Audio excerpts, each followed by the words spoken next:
குருநாதர் எப்பொழுதும் ஒரு விஷயத்தை மீண்டும் மீண்டும் மீண்டும் சொல்லிக்கொண்டே இருப்பார், அறிவுறுத்தி கொண்டே இருப்பார். என்னது அந்த விஷயம் அப்படின்னா,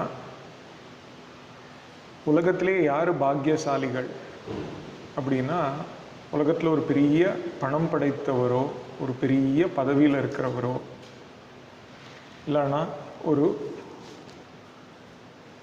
பெரிய புகழோடு வாழ்கிறவரோ, அதெல்லாம்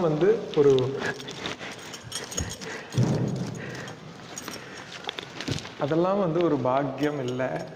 யார் பாக்கியசாலி உண்மையா அப்படின்னா, யாருக்கு சத்சங்கம் கிடைச்சிருக்கோ அவர்கள் தான் பாக்கியசாலிகள் சொல்வார். சத்சங்கம் அப்படின்னா என்ன அப்படின்னு சுவாமிஜி சொல்லும் பொழுது, சத்சங்கம் அப்படின்னு